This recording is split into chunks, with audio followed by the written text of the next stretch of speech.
Hi there. It's your second favorite DP right here, okay? No, that's Deadpool, you silly little Hufflepuff. Anyways, I'm gonna need you to shut up that pretty little mouth of yours and pay attention because the show's about to start, alright? And, I don't know about you, but I know who's my vote for sexiest ex-soldier turned pop culture show host. Alright, enough foreplay. Let's get on with the show.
Every week's an epic feat. They shed light on what's the trend. When will the madness ever end? From movies to the latest shows, you never know how far they'll go. Come aboard and take the ride. Let's uncover what's inside. Warriors of the night, here to fight. Pop culture explosions in the spot.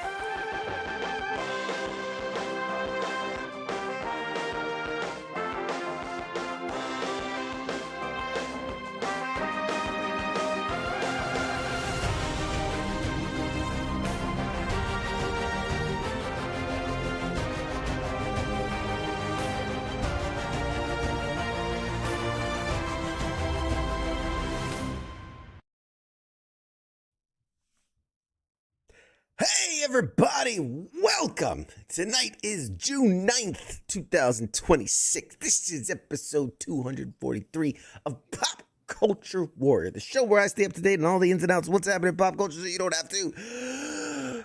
I'm CQ. Welcome to the show. It's Tuesday night, bitches. Let's get to it. But I can't do it alone. No, I can't. And you think you know who I'm about to introduce, but you don't. You have no idea, because I didn't know he'd be here tonight, but he's here. Ladies and gentlemen, welcome to the stage, Mr. K-Mail. Hello. What's going on? How are we doing tonight? Woo, do. So much. Hey, dude, calm down. Oh, Calm hey, I down. know, Jeez. I know you're usually, brimming this little camera bubble's usually brimming with a ton of energy. So Yeah, no. I'm trying Yeah, not to overdo it. Try not to overdo ease it. up, man. Ease up. It's too much excitement for everybody. Hey, what's going on, everybody? How you doing? Let us know you're watching, where you're watching from. I see you, Anubis. Hey, buddy, how you doing? Let us know you're watching, man. Let us know where you're at, what you're doing, what's going on. It's Tuesday night. Let us know what's on your pop culture mind, because full transparency, because that's what we do here. I don't have anything I really want to talk about. Almost. At least he has no echo. Well done. Yeah. I'm telling you, Mad Mike is on a timeout. That's why he's not here. He is on a permanent, semi-permanent, temporary ban from this show.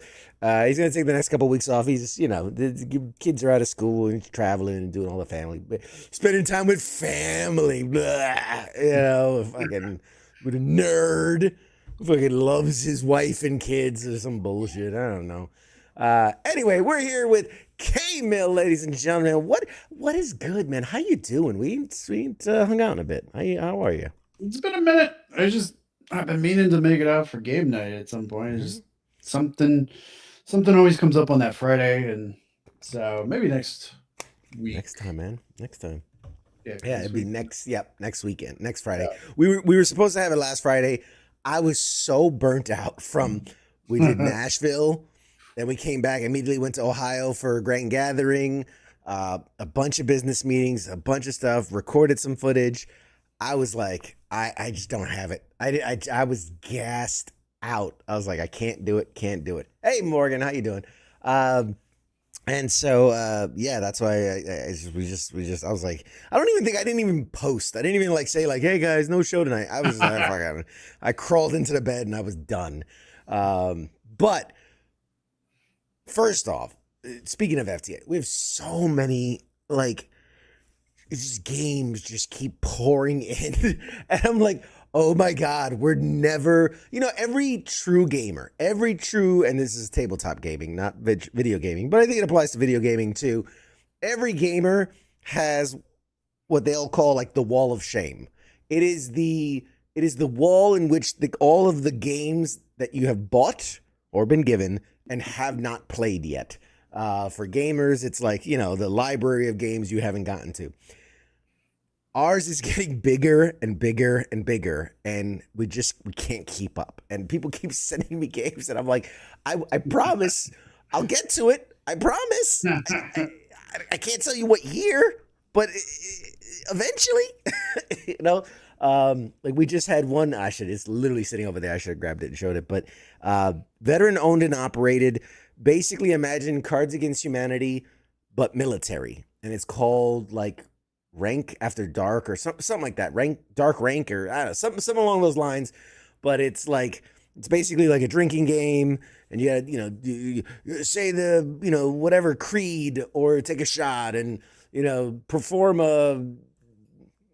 a drill thing or do a shot, and it's a whole bunch of shit. Oh, it's it's Truth wild. or Dare, veteran Truth or Dare. Yeah, Cards Against Humanity. Yeah, it's kind of Mad Mike finally grew a beard. Yeah.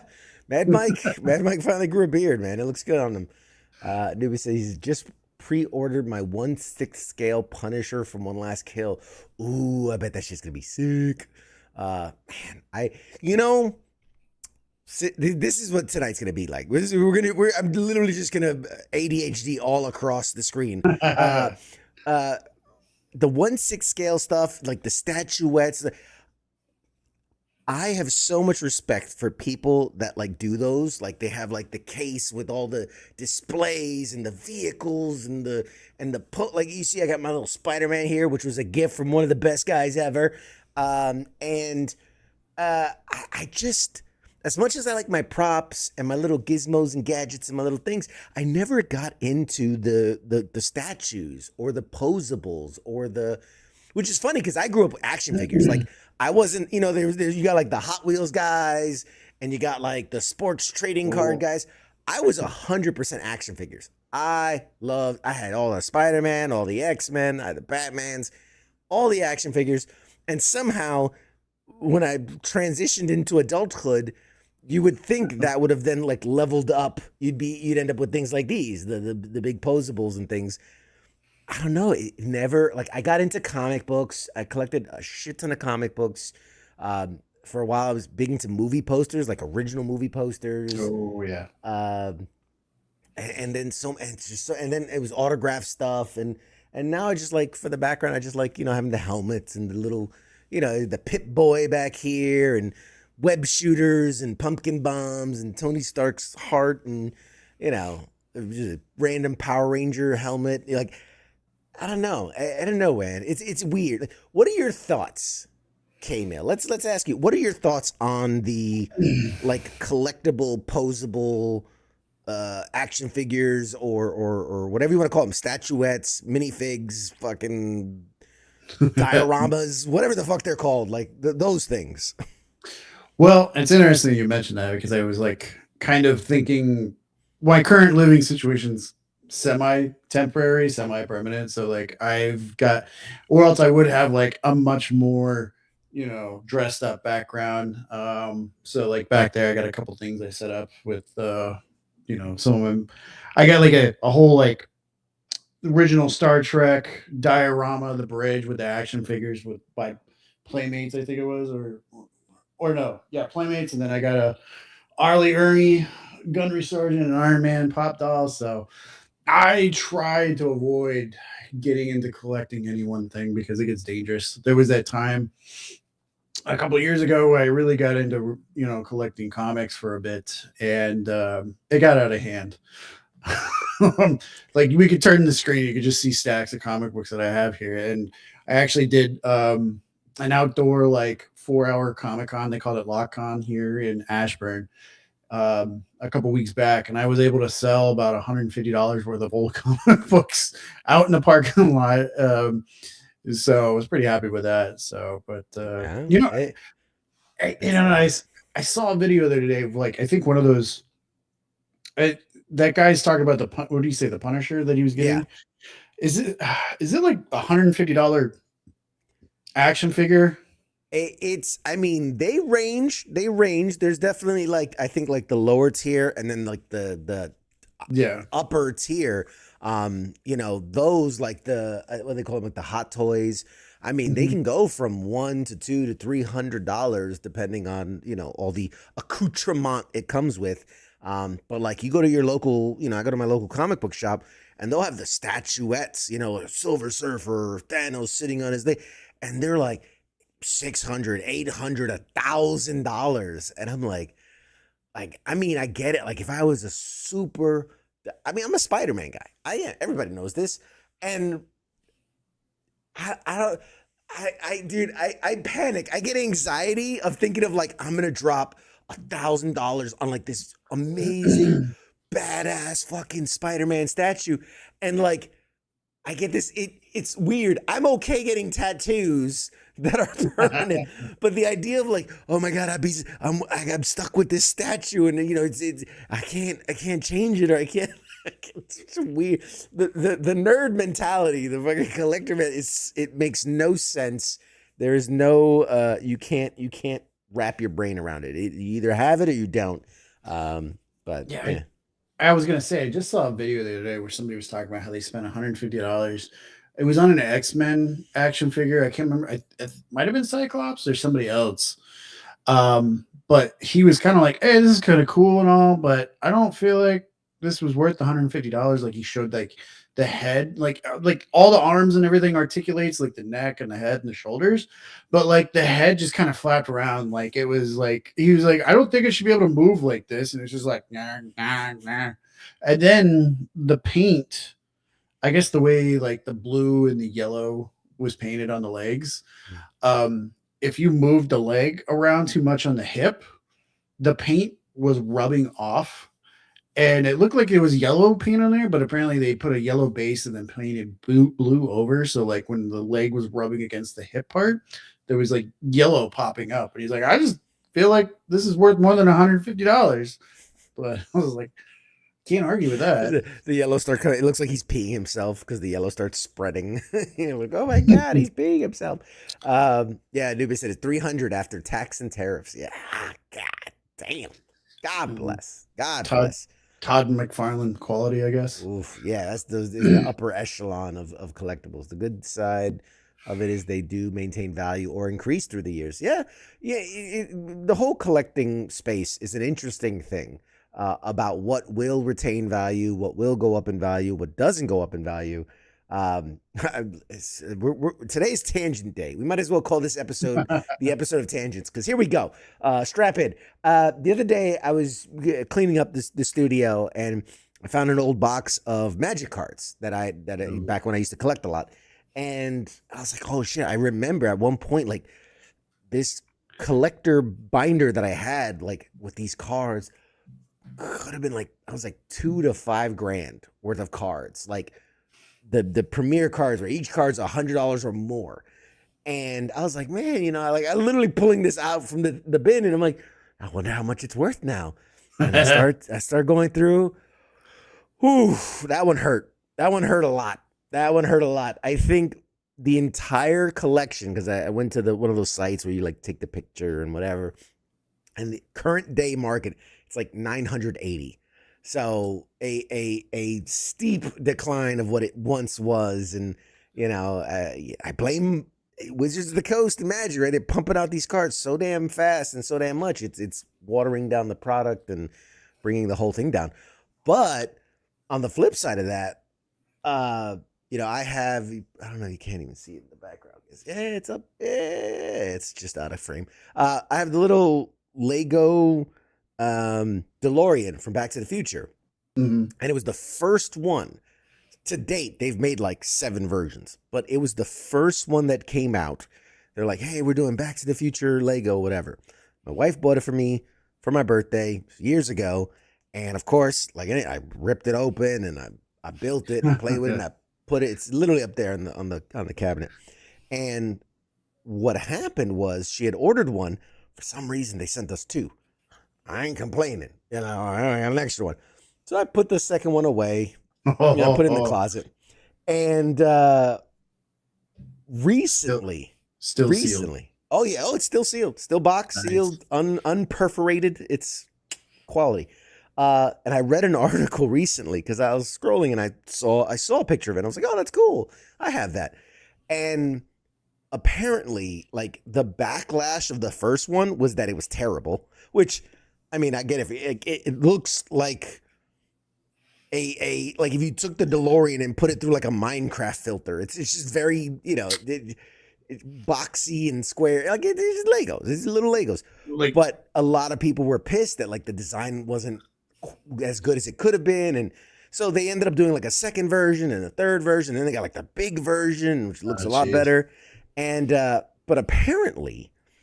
The backlash was so fierce that like they got rid of all those first ones and like you know never made them again, and they're like it's basically impossible to find at this point now. And so now, because you know collectors are crazy, it's become a sought after item because they're like, no, that was a mistake, and they don't. It's like an error comic book, basically. Yeah, it's like a misprint, you know, and.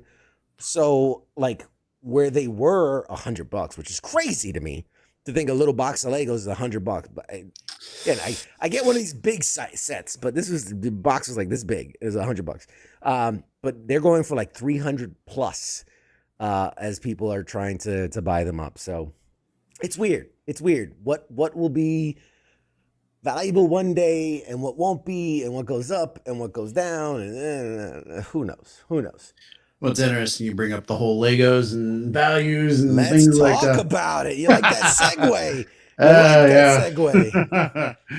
Yeah, I've been kind of following along for like the past week and a half. Like I remember like 2 or 3 weeks ago, I started hearing some guy got arrested over Legos, and I was like, well, that sounds stupid. And then I think it was like early last week. I saw somebody like I think the video popped up in my feed, and I was like, 2 million views. What the hell? Let me look at this. And started looking, like watching that first video. And if you're not familiar with what we're talking about, Yeah, gotta give him the backstory here. we're talking about Reckless Ben, the YouTuber, who seems like this ADHD Zoomer is on YouTube. But he seems a little out there, but he seems pretty well put together and running a YouTube channel. I can't, especially. I mean, I guess he got in behind the scenes on some other stuff. I looked at some of the other videos, but I didn't dive deep into it. But apparently he was um, enlisted to help this family that had put together this massive Lego Star Wars collection that was supposed to be like a kids college fun type thing / hobby for this older guy. And then his health started fading, so they put it in consignment at this bricks and mini fig store.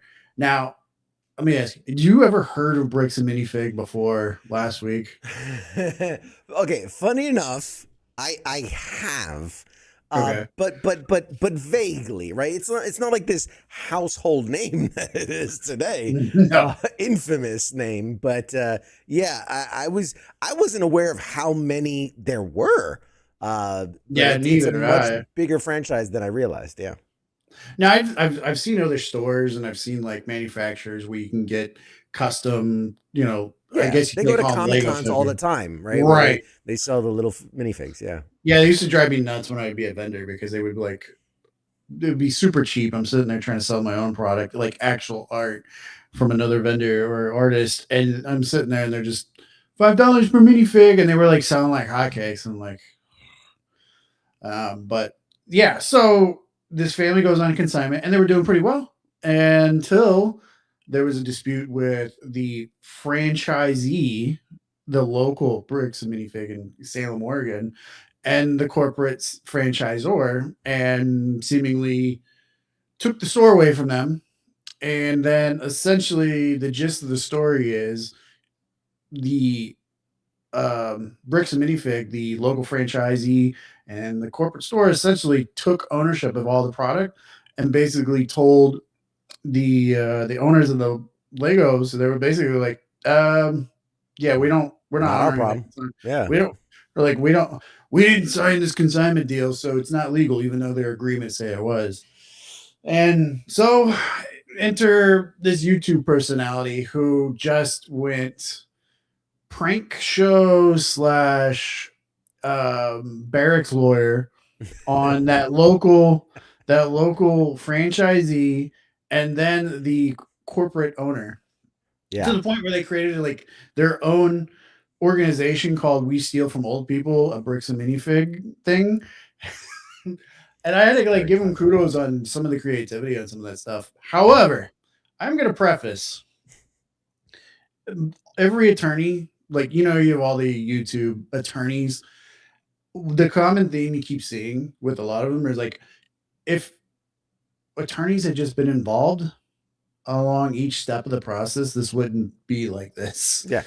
Like, but you wouldn't have the clickable content. So what are you gonna do?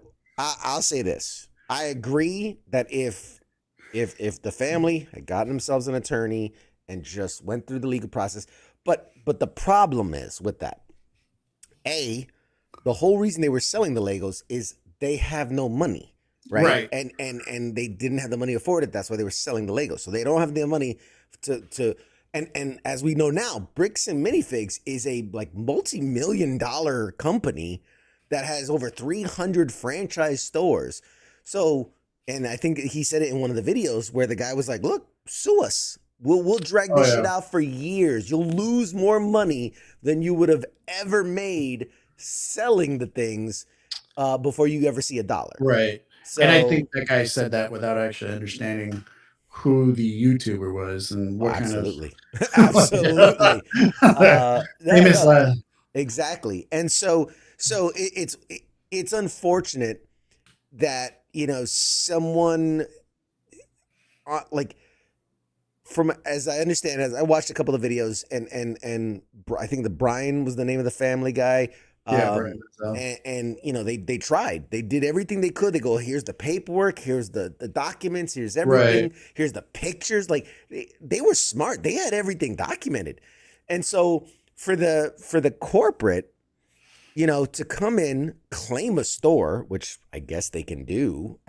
Like there's so many questions to me of like, as a franchisee, like I could understand that corporate could like pull your franchise, you know, like you can't use our logo, but can you just walk into a store and be like, this is my store now?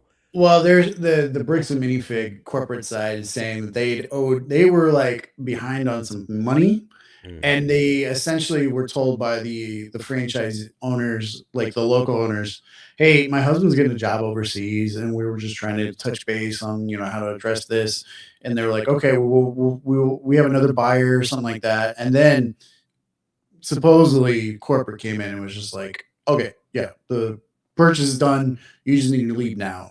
And then you see the video where the lady's like, well, I have to I pay need out. access. I need access to the bank account you just took from me because I need to pay out for this guy. And so in those security videos, it looks like they were like, oh yeah, we'll take on the consignment, whatever, blah blah blah Yeah, blah. they said it clearly. Like, yeah, that's our Yeah. problem. Don't worry about it. You know, we'll be responsible for it. And you know, it's unfortunate. It's so. There's so many, because you don't know what you don't know, right? Like Right. again, we're hearing this guy's side of it, and then we're hearing the corporate side of it, and so I'm to a fault. I'm an eternal optimist. I try to believe the best in people, and I like to believe that the franchisees that were kicked out were trying to do what was right, Right. and then corporate, I'm sure, tried to do what's right, and then just somehow, whoops, things got lost in the shuffle, whatever. But at some point, you got to go, all right, this guy has repeatedly gone into the store once the franchise was taken over, before Reckless Ben ever got involved. Right. Like, they were trying to do what's right. At any point in that process, they could have went, hey, let's sit down and figure this out, right? Let's look at the books. Let's look at the paperwork. Let me look at your evidence. But the fact that he had to stoop to getting a YouTuber involved, Yeah. like, that tells you how desperate someone is. Never once in my life did I go, man, like they messed up my order, I'm gonna call a YouTuber to fit.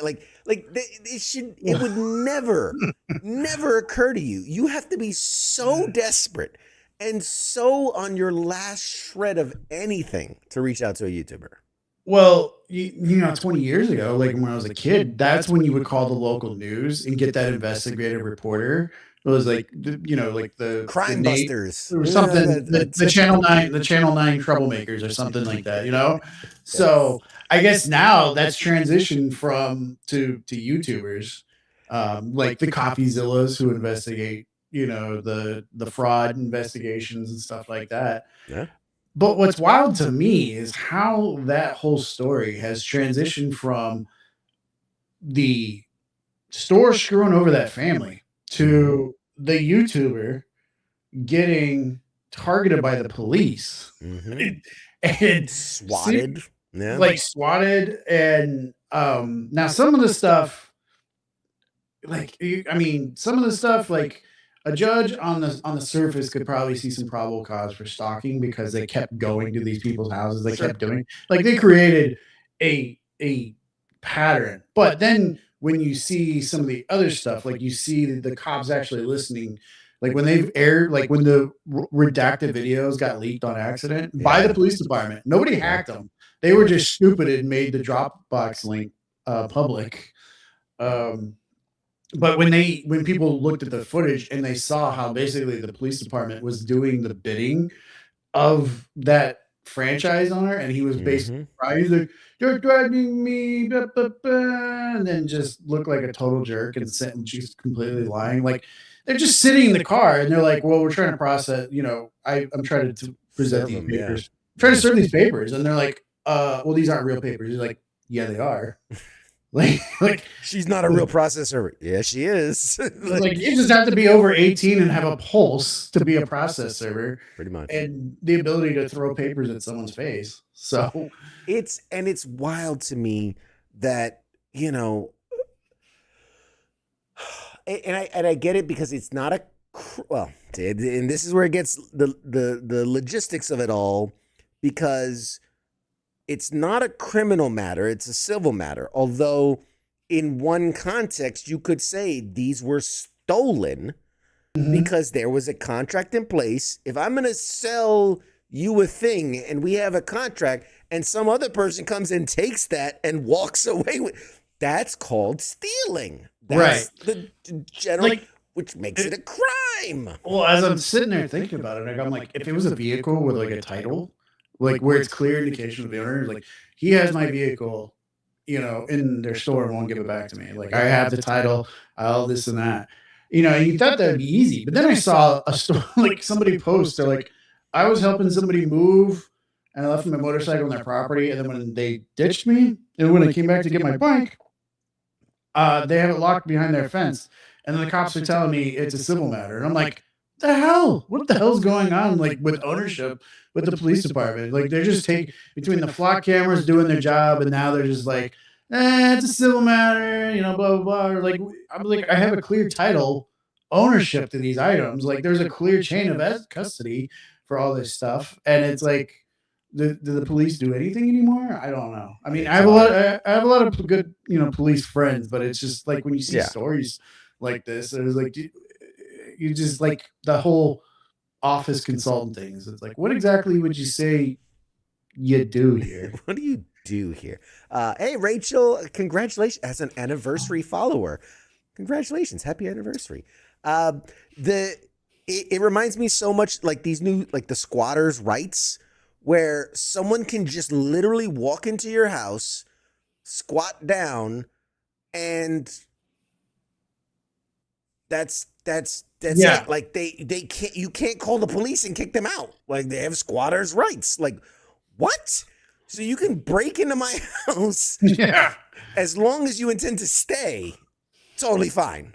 If you grab something and leave, that's breaking and entering. But if you come in with a fucking backpack and a toothbrush, hey, that's just, hey, he did that. Woo! Man. Oh, it's, I'm trying to keep myself calm because I'm angry about should I mention he announced today, Ben, that he received a gag order from the judge from Bricks and Minifig, that he can't talk about it. So he's like, during his video today, like it was only like a 2-minute video today where he basically said, like, I can't talk about an imaginary company anymore. Yeah. Theoretically, if there were a company, I couldn't talk. It's crazy to me. It's crazy to me going back to the analogy, right? So someone steals my car and I go, cops, that guy stole my car. And then they go up to him and say, did you steal his car? And he goes, that guy's on heroin. And they come arrest me. Yeah. Like, what? What? They just, and then they swat his house, find nothing, and then arrest everybody. That is because of the GoFundMe. That is bonkers. That is bonkers. The swatting happened, they said, because it was reported that he had the stolen Legos. That was the legitimate cause to search. The Airbnb owner said that he overheard them talking about the Legos. Yeah. Through their thin walls talking about stolen Legos. Well, yeah. That's the whole point of what he's staying there. They're trying to recover stolen Legos. But then but then okay, so you got swatted, they find nothing, and still arrested them. Like there's so many. Oh my God. I know it doesn't make sense. Like it's like they're just sitting there like, well, we can't back down, or it's like and it's like each step of the way they have just doubled down and then double down, and then I can imagine you're at the poker table, right? And he's got like 50 cards in front of him, and he's like, hit me again. Hit me again. Like, you're like, at some point, stop. You're killing, like, you're just so much. Anyway, it's just, man, this is like watching the Titanic go down. And you're just sitting there with your popcorn. And it's just because this bricks and minifigs store is just, and I feel bad because there's so many franchisees that are just gonna get fucked over for this. Well, and I saw the other day, what was it? CoffeeZilla posted a video where he's like, "Please stop being vigilantes." And he showed a couple videos from some of these other franchise stores where people came in there to a store that had nothing to do with the situation other than the name on the door, and started raising hell. One dude got in a fight with another guy, and actually there was 2 fights. Just ridiculous, you know. Like, I'm upset about it, and I think it's wrong, but I also have the common sense to go, things that a corporation does, right? You could be mad at the corporation, but if it's a franchisee, it's a local mom and pop shop, basically, that pays money to this mega corporation. Be mad at the corporation. Mail them stink bugs or fucking, I don't know, spray paint the headquarters. Whatever it is you want to do, point it at them, not your local. If McDonald's came down with a decision like, we're not gonna sell chicken nuggets anymore, like, I'm not gonna go to my local McDonald's and start burning the place down. It's not there. Like, they're just fucking doing what the hell they're told. Like, anyway, sorry. I just it gets me all worked up. It's such a simple thing. It's such a simple thing. And then for this CEO, the fucking, first of all, the mustache on that guy is a fucking red flag. If I've ever seen one, check his hard drives. I'm telling you, no sane person has a mustache like that. But for him to repeatedly be like, we've done nothing wrong. This is bullshit. They're trying to do this and they're sensationalizing this and then for now to be like, guys, let's just come to the table. Like, let's just be hashed. Like what the fuck? You've literally saying the worst, horriblest shit and deny. We've been trying to reach out to him and to make this all about bullshit. You have not. We've all seen it. You know what it is? I'm not gonna get political. It's the Trump. It's the Trump. It's the way he does business. I'm gonna say one thing, and then as soon as I feel like it's not good, I'm gonna say this other thing, and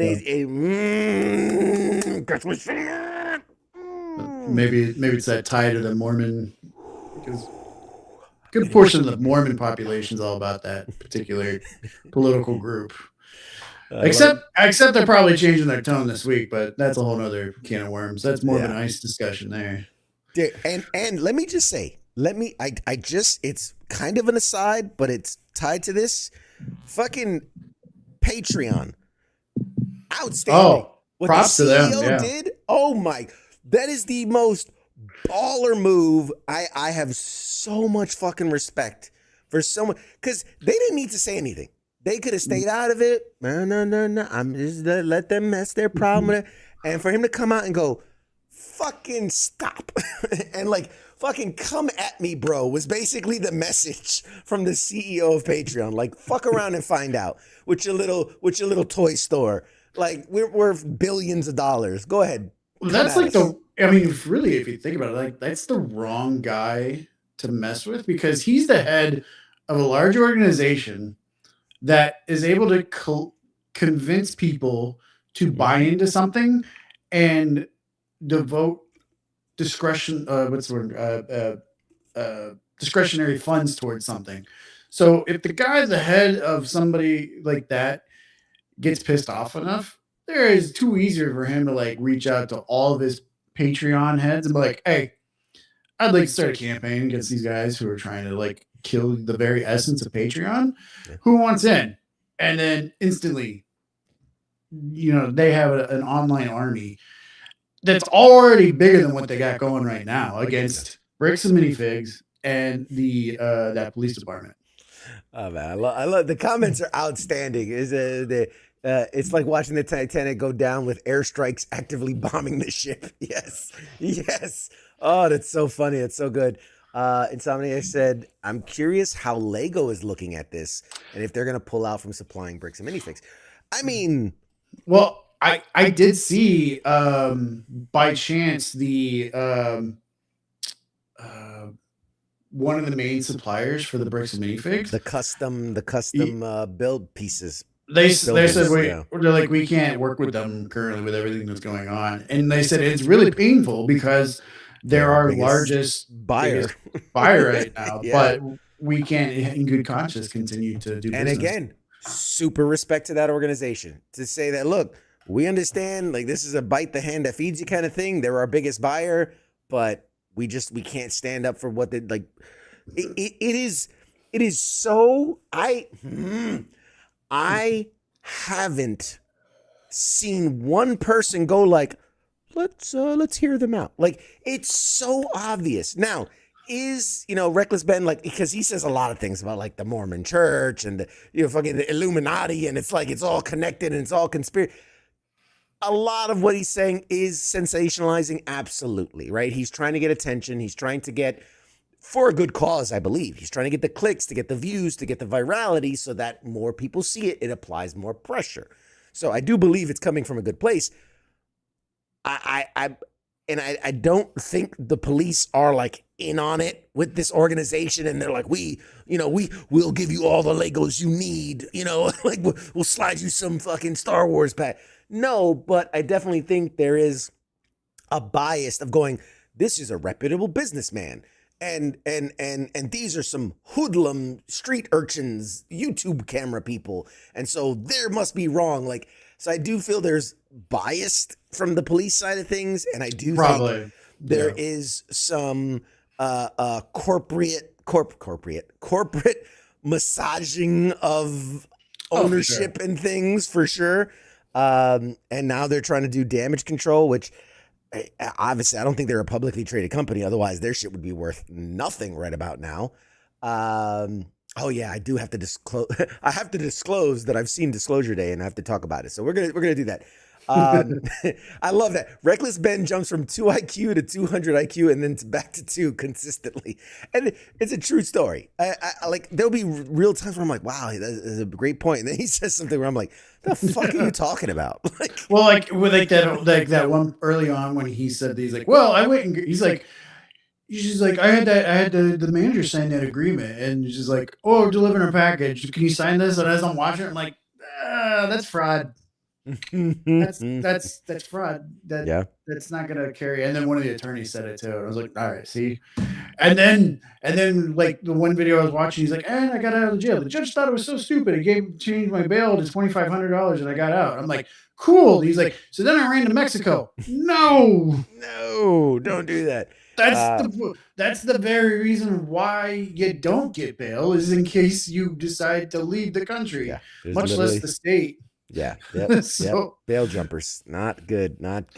But anyway, I mean, it just, I gotta like measure my stress level. I got this really cool band that now like measures my stress level. Cause let me tell you something.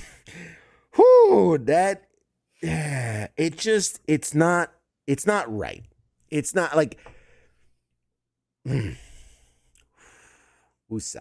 it's so unfortunate. I'm so happy to see that like this GoFundMe has raised like whatever it is, $400,000 for this guy.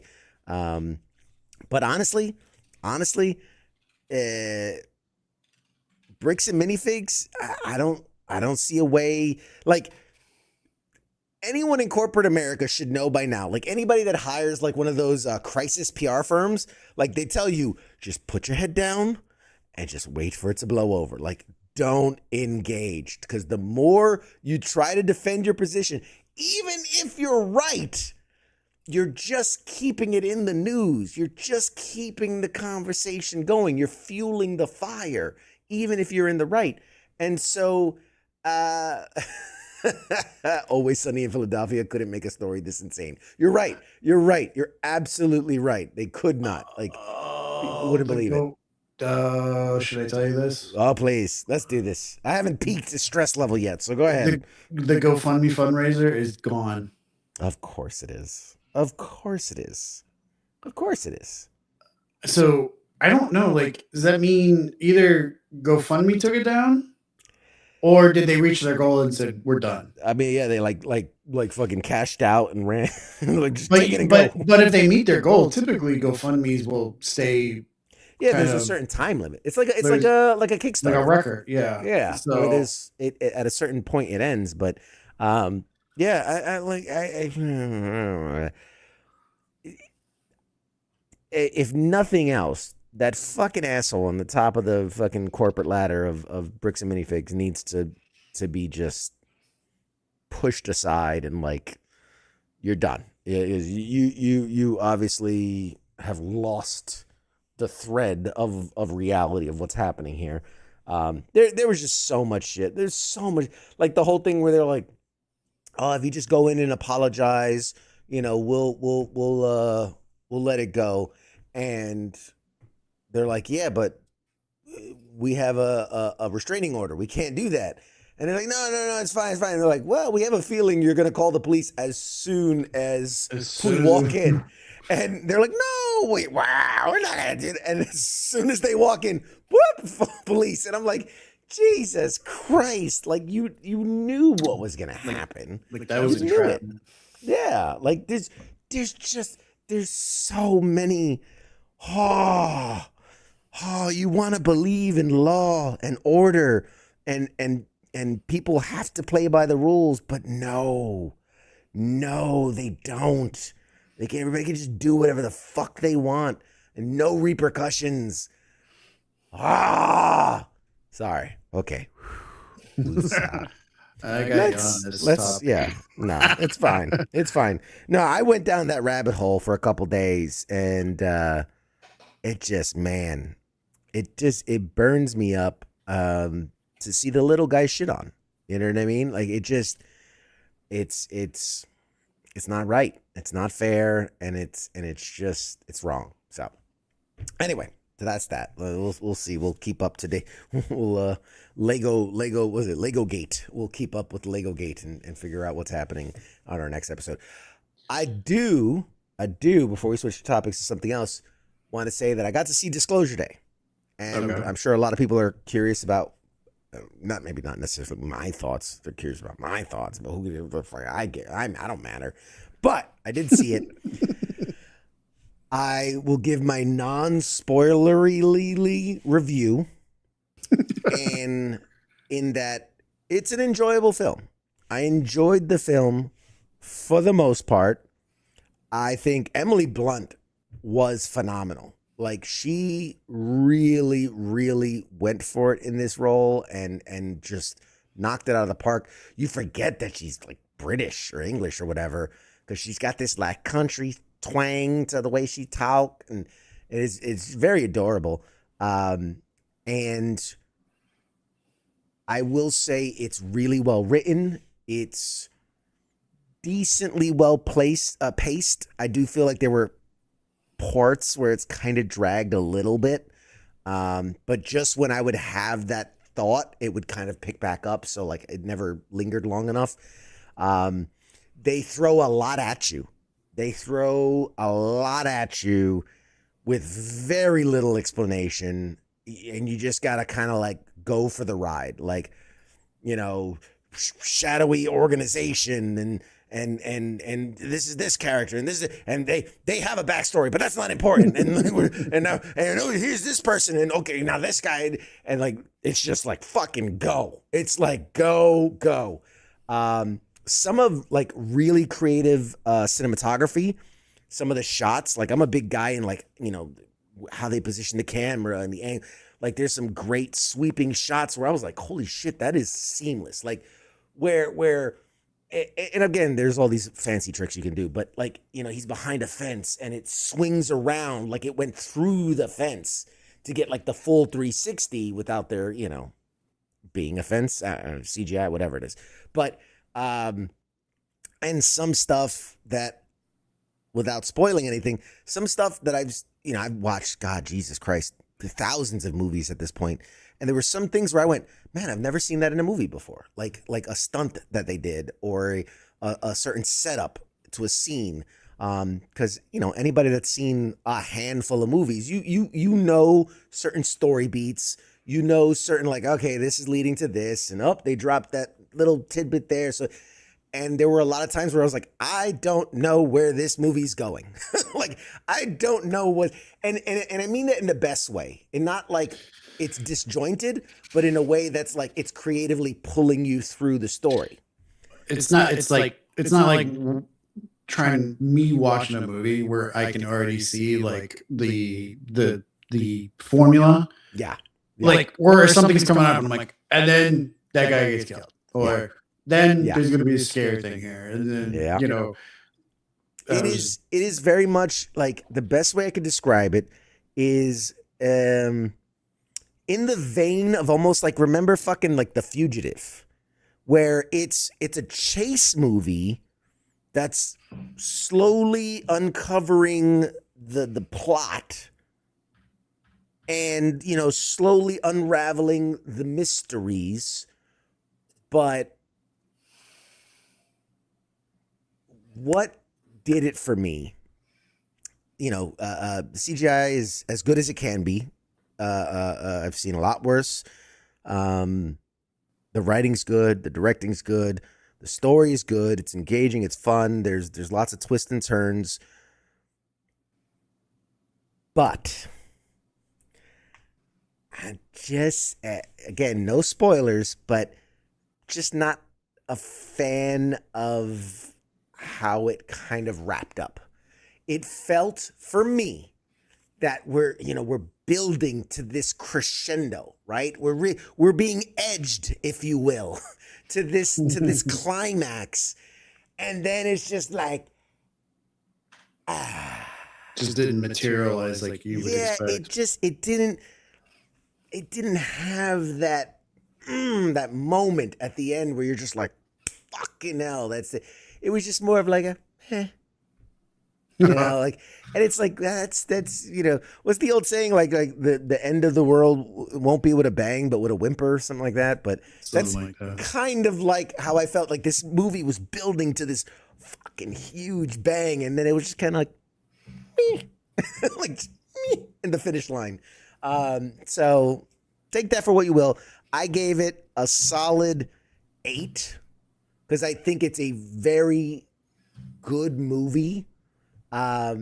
It's one of those movies where like once you know the ending, it's like it doesn't ruin the movie, but it you know, like there's less, oh, what's gonna happen? Who's that? Why is this? What is that? Because now you know everything. So, you know, is it worth it? I will say purely on spectacle, worth seeing in the theaters because it is shot beautifully. I saw it in IMAX. It is big. It is loud. There are some intense moments. So I do think it's worth a watch. I wouldn't say it's a must see in theaters. I think it's worth a watch. I think if you're a movie person, you will like. That is from T.S. Eliot, The Hollow Man, not with a bang, but with a whimper. Yes, thank you. Delightfully unpredictable. Yeah, I'm not trying to put a pooper. If you were looking forward to seeing it, you'll enjoy it. That's the best thing I can say about it. If you wanted to see it, you'll enjoy it. If you were on the fence on it, you may or may not enjoy it. This is what I really want to know. Mm-hmm. When did we start getting well-read fans who start knows that we're you quoting? You can tell who doesn't belong here. Fucking quoting T.S. Eliot up in this bitch. Rachel stumbled along to the wrong. Like, what is this? you get your well read ass out of here. Uh, that's funny. That's funny. I love it. Yeah. So you know, if you're a Steven Spielberg fan, is it among his best works? It's no No. Jaws. I mean, when you're matched up against Jaws, E.T., Jurassic Park, Indiana Jones. I mean, he had a hand in Back to the Future. Like, I mean, it's hard. It's hard. Like, I would say more, but I think it alludes to a lot of things that happen in the movie, and I never want to spoil something for someone else. So I'll maybe have more thoughts on it after the week when it comes out and people have seen it, and then I can kind of give my little notes of certain things that I noticed. But again, great acting, great writing. For 95% of the movie, man, I was in it, and I was like, I could see this as like, you know, not like movie of the year nominee or anything like that, but a solid, enjoyable, really good film to go see. And then just Insomniac says, I saw Backrooms and I loved it. Backrooms is an interesting thing because I haven't seen it yet. I do want to see it. And the reviews are so split. Like, people are either like, I loved it, or that was a shitty movie. Like, there's no in between. It's so crazy to me. I've literally seen both sides of the argument of like, why was it like, everyone loves Obsession. Obsession is like one of the biggest surprise hits. Everybody's, oh my God, it's a great movie, blah, blah. Backrooms is one of those where it's like, it seems to be very decisive as far as like, if you like it or you don't. And I feel like the people that don't like it didn't really know the source material, which again, you shouldn't need to know the source material to enjoy a movie it's based on, right? Like, that's the point of the movie, is to bring it to a new audience. But if your movie doesn't do a good job of explaining that universe and it relies on the background knowledge of it I don't know. I don't know. I don't get paid to do these. I like Backrooms. There you go, Don. Yeah. It's divisive. The people that said they liked it, Insomniac, John, for you guys, did you know about the universe and all of like were you aware of all the other stuff, or did you just go into the movie and like, I've heard of it, but I don't know anything about it? Because I'm curious. We're gonna do a straw poll here, because it seems to be very. That's the undercover Fed. That's funny. This guy said Rachel's the undercover Fed who's been assigned to watch us. But yeah. So, and again, like, for a second, this is the crazy thing about, and this is why I would never want to be a movie reviewer, for real. I went and saw Masters of the Universe last weekend. I enjoyed the film. And I'm not a Master of the Universe He-Man fan. Like, I didn't grow up in the 80s. Well, I grew up in the 80s, but I didn't grow up watching that stuff and being a big fan of that stuff. I thought it was kind of weird, to be honest. Dude in the fucking loincloth. Like, oh, doesn't do it for me. And Elements of the 80s. God bless it. So much cocaine. I enjoyed the film. I thought it was very good. It was campy, it was silly, but it was what it was supposed to be. And I thought it was really well done. It got reviewed very well, very favorably. Did not perform well in the box office. And then you have Scary Movie 6 or whatever it is that went alongside it, which got mediocre reviews at best and ran away with the box office.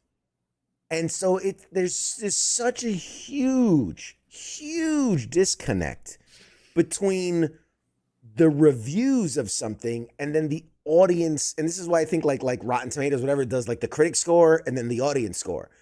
And it's crazy to me, like, how many movies are so disproportionate, where one will be like 37 and the other's like 96, and you're like, how, what? Well, that's why I like the IMDb score scale. Mm-hmm. Like, to me, that has always been the best rating system for me to gauge whether or not I'm going to like a movie.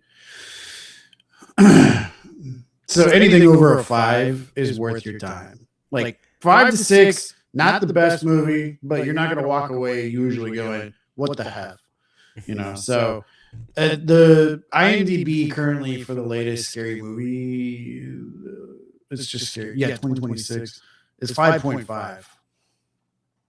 They've never, I think I saw where it's like, I think it's never gotten, like, any of them have really gotten real high.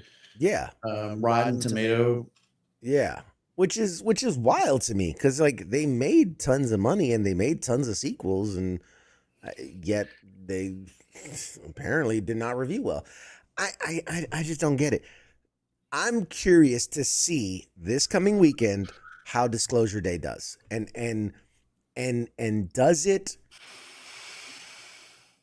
does the reviews of it, because I'm seeing a thread of like 7, 8 somewhere in there where it's like, you know, if you want to read the reviews, you read the reviews. I feel like some of them give away a little too much, but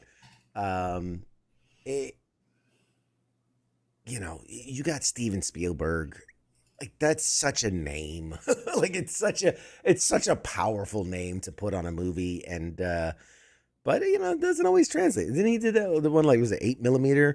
Was one that he did, and yeah, something like that, and it didn't play well. I don't know. It's like, well, why would you pay to go see a movie that's shot with like horrible film just to get epilepsy? Like, you know what we need? Yeah. We're just needing another Tom Cruise movie to Oh my God. Yeah. Just to really send it home. Don said, I don't pay attention to reviews. I just go and make my own decisions. And I think that's fair. I think that's fair. You know, based on if you like an actor or a director or a writer or a story, like, you know, oh, I love the book, The Martian, so I want to see the movie, The Martian. Like, whatever it is your reason to wanting to see it, then like you're going to go see it. I think the reviews only really play a factor when you're kind of like, am I going to go? Am I not? I'm going to go see a Marvel movie. They're going to come out with a Marvel movie. Fucking Spider-Man. I'm going to see if day one, Spider-Man Brand New Day, and they're like, this is the worst thing that ever put out by Marvel. I'm still going to go see it. I'm still going to go see it. Having said that, though, there are movies. Mad Mike has an echo. This echo thing, man, I gotta get to the bottom. I might blow up my whole fucking system and rebuild it from the bottom up. Because wait, are they saying I have an echo? They're saying you have an echo now. I don't know. It's probably It's probably one of all my toys that I plug in. Like, fucking something's cross. I apologize. It's my fault. Don't blame him. It's me. It's me. I'm the problem. What was I saying? God damn it. Yeah, if you're gonna see a movie, like if you want to see a movie because of an actor, a director, a writer, a story, or whatever, you're gonna go see it. There's nothing that's really gonna dissuade you.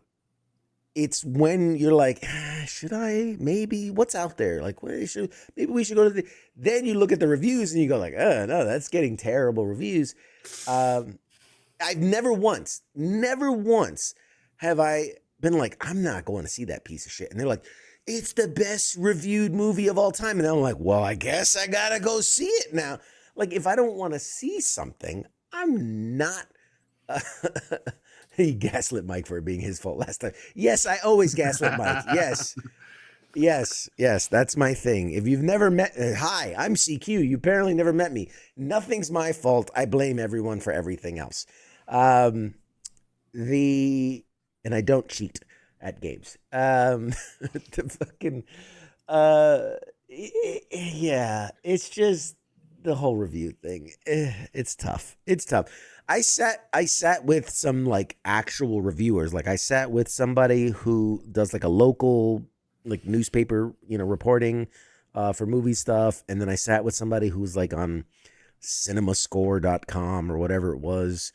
And we were just talking about it. And I'm like, I don't envy what you guys have to do, because you have to rate this movie, and it's like music, right? It's so subjective most of the time. Yeah. Like you like a performance, you don't like a performance. Like it's hard to say definitively, like, this is a bad film, this is a good film. You look at something like Dragon Ball Evolution, that is a shit film. That is a absolute dog turd of a film. I don't know who the fuck let that go out in theaters. But those are far and few between where you can decisively say that is a bad movie. Otherwise, The Room with what was that dude? The Johnny Wiseau. Yeah, Wiseau, whatever the fuck his name is. Yeah, or you haven't seen that. Tommy Wiseau. Johnny was the name of the movie. Yeah. Oh, hi, Mark. I did not hit her. I did not. Oh, hi, Mark. That shit lives rent free in my head. Like, randomly, it will pop up. I did not hit her. I did not. Oh, hi, Mark. Anyway, so yeah. What else is out there? Ladies and gentlemen, Avatar the Sea, you could argue, Lisa, she says Avatar the Last Airbender film. I could almost argue, say, like, it wasn't well liked, it wasn't well received, but, like, they went for it. They took big swings. There was, the CGI was pretty good. The casting was pretty good. Like, arguably, that's a bad film. Arguably. Not definitively. Arguably. Like, that's the difference. IGN scoring, where they give games like Expedition 33 a 6 or a 7, then give Mixtape and Dragon Age and Concord, etc. a 9 and 10. Yeah. You know what? I know I'm going to start a fight with you, Scott. I tried Expedition 33. I couldn't get into it, man. I'd give it a 6 or 7. Like I couldn't. I stopped playing after like an hour, and I was like, this is not enjoyable. It was just not. I don't get the hype. I'm sorry. You fucking arrest me. Come swat me. Can we talk about Xbox? Yes, let's talk about Xbox, because this is your show. This is your show now, folks. You throw it in the chats, and we're going to talk about it, because at this point, you guys are steering the ship. I'm just kicking. Do you think Microsoft did the Xbox come back to try to revive the Game Pass? You know what? Here's the thing. Fucking kudos to Xbox. I do think so. We've had the PlayStation, whatever they call it, State of Play. We had the Xbox Showcase, and I think Nintendo's doing theirs. Like, I think this week they're doing like the Nintendo whatever the fuck. Well, who cares about Nintendo? Fucking nobody cares. And I've never been one to say like they won the show or they won the show. Like, I've liked certain announcements there, and I liked certain announcements there. To me, it's the whole red state, blue state thing of we're always right. No, we're always right. It's like, bitch, you're both wrong half the time. So, like, it is what it is. But I will say I liked a lot of what Xbox had to show. I really did. They're trying to fix the mistakes that they've made. They brought the Game Pass prices back down. I dig the 25th anniversary. Dude, when I was like, should I get one of those? Like, they had me for a second, because like the Xbox 25th anniversary, and it's got like the fucking translucent green shell of like the original. And I was like, oh my God, should I really? And I'm like, wait a minute, why would I need this? What am I doing? But you almost had me. You almost had me, Xbox. You almost had me. They got me on the fucking handheld. I do got one of those. They got me on that one.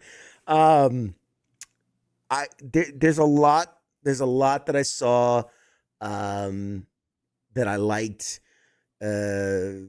the Gears of War, which I personally I like. I've been over Gears of War for years. I haven't like truly been into Gears of War since like 3, and I think they're up to whatever 6 or 7 now. But it is intriguing to me to do the whole E-Day, Emergence Day for people that don't know from the original game, and like it's such a weird premise to me, and this is just as a gamer. It's always a weird premise to me to do a game that takes place before another game from 30 years ago. Because, like, there's besides just graphics getting better, like, fundamentally, the gameplay has evolved so much that it just feels weird to be happening before the first game, and yet, like, you know what I mean? Like, narratively, you have to really structure your way out of that kind of box. Hey, thanks, Rachel, for hanging out with us. Appreciate you. Bear in the yard. God bless. Get the mace. She's like, I got a bear in the yard. Yeah, handle your business. Just have the bear come in. Watch the show with you. Just sit down. Watch the show. Show him I'm very bear friendly. That's I don't want to derail it, but what is she going to do? Go fight it, obviously. Bare knuckle box a bear. What the fuck? What else? Alaska? We're gonna go fight a bear. Like, what the fuck? It's just what you don't realize. It's just a big fat hairy guy in the yard. He's just like, get off my yard, Todd.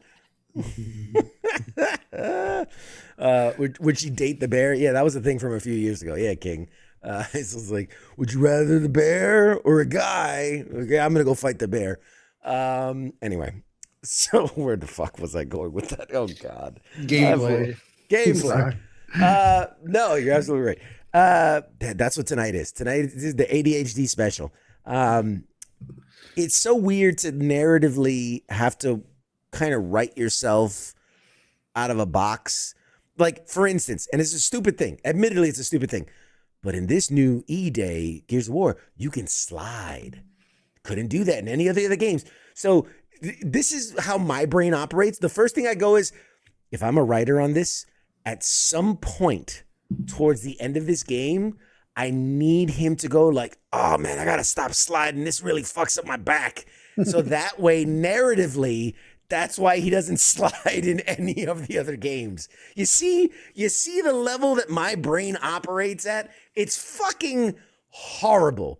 It is terrible up here. It is absolutely terrible. You don't want to be in here.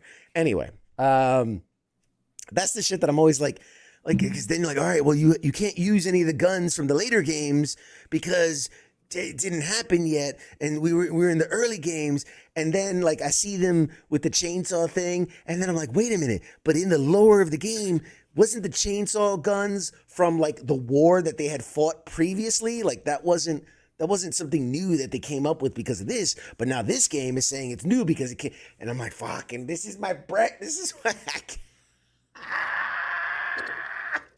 Well, it's like me watching Star Trek. It's like watching Star Trek, and like when they do when they did the reboots, I grew up watching Next Generation, where it's like, I forgot how many years, like 70 years past the original series. And then I watched Next Generation, and it's supposed to be all like really cool high level stuff. And then they make the reboots of the original series and then those other spinoff series. And seemingly their technology is better than what you see in Next Generation, only because our technology now is better. But it's like, sometimes I have to like think about or tell myself not to think about it. Let it go. Let it go. Especially for Star Trek, because like if you're a Star Trek fan, you're usually a nerd, like hardcore, like science nerd. So it's hard to like look past. It's not usually. Always. Yeah. Always. Those are synonymous. They are two sides of the same coin. Yeah, so let's look at some of the things that they talked about at the showcase. We said Gears of War E-Day, Modern Warfare 4. I mean, at this point, like, are people really excited about it? That trailer for Modern Warfare 4. I mean, I think that I think people like me who actually were in Korea in the military are really kind of like, oh yeah, there's like a I know that fucking street, man. I got my thing on that street. That's it. That's crazy. The one thing I'll give them in that, as I was reading about it and looking at it, and this is, I'm gonna bring something from the past back, but they were talking about like a whole new thing called, what was like Battle Box or something like that. Some weird, they gave it some weird name, but essentially for the multiplayer, they figured out a way to design not just the map, but kind of like these small boxes. And then the map basically generates by putting boxes together, so that every time you play through that map, it will be different because the boxes have lined up differently digitally. And I was like, that's cool, right? Because that makes it so that like you can't find the one camping spot and always hide in the one spot. But also, if anybody's watched this show for a while, a couple years ago, we had on the team behind 6 Days in Fallujah. And one of their big things was our maps are auto, there's a term for it, but they populate, basically, it rearranges everything. So from an outside, like a building might always be there, but when you go into the building, room by room, it's procedurally generated. So that, like, the first time I went in, I kicked in the door and there's a staircase to the right and a hallway on the left. But then next time I play and I kick in that door, it might just be bedrooms. And like, so every time you played it, it was different. You couldn't rely on the replayability of like, I know where the enemy spawned from and everything. And in fact, they called out specifically in our interview, games like Call of Duty, where they're like, you'll always know where the enemy's going to spawn from. You'll always know what's going to trigger the action. You're always going to know, and you can play to that. Whereas in our game, you can't do that. And so I feel like maybe they took some ideas from someone else. And we're like, I mean, it's very much the Apple method, right? Let everybody else innovate, and then we'll just put more money to it. maybe the crap. Game designer? The game designer for the my brain is farting. Maybe the Call of Duty designer saw that interview and did the Michael Jordan. It's like, and we took that personally. Well, we took that personally. Like, we can do that. We can do that. Yeah, okay. I will definitely watch someone play the Modern Warfare 4 campaign, but I won't buy it. I mean, it's kind of smart. I mean, because there are two types of people that play Call of Duty. And one is in it for the solo single player experience, because narratively they basically give you a movie that you can run through and shoot people. And then the other is the hardcore, like, online multiplayer deathmatch. Like, that's what they want to play. You're usually one or the other. And you might cross back and forth, but typically you lean one way or the other. The people that are in it for that story and that cinematic experience, you could literally just watch someone on YouTube play it, or on Twitch, or on one of these other platforms, and watch them play it, and you basically get the same thing. The difference is your thumbs don't get tired. They really should have patented, trademark, copyrighted that idea. I'm sure they did. The people behind 6 Days in Fallujah, I'm sure their technology and their shit is proprietary, and I'm sure, again, Microsoft and the people behind Call of Duty 4 are smart enough to know just enough of what you have to change. You know, you add a little more in that recipe, just enough to make it so that it's different. It's not the same thing. I don't know. I do miss the campaign mode on Call of Duty. Yeah, like, the OGs, man. Those Call of Duty campaigns were the shit. Other things that were announced: Halo, obviously, the remaster, campaign evolved, blah blah blah. Do people still play Halo? It's like, is that a thing still? I feel like, I don't know. It's like saying I'm a big SimCity guy. Like it just seems so ancient. Like I'm really big into Tetris. I'm really big into Tetris right now. I mean, I know there's people that still play things like Skyrim. I mean, I could see Skyrim. That's I could see that. Metro 2039. I'm gonna. I don't get the Metro fandom. I just don't. I've played the Metro games. They're okay. They're eh. I don't get it. I don't get it. I don't get it. I'm sorry. Because people are passionate, man, about their games. This is like the 4th or 5th in the franchise. I think I played 2 or 3 of them, and I'm just like, you run around a sewer, you shoot things, and terrible accents, and yeah, it's all right. It's nothing there for me. Like Senua the game. Like anyone that's missed the Senua franchise, it's on Game Pass. Go play it. Like it was one of those sneak games where I knew nothing about it, and then I played it and I was fucking floored. Metro's a good story, really? It's just people running through the sewers. Like, no, the dark ones are coming, and like, are you trying to rage bait the audience or something? I mean, I'm sorry, I'm just being honest. I can't help it. Next, you're gonna say Mario's a fascist. Mario's fucking communist. Overrated. God damn it! It was a fascist Mussolini.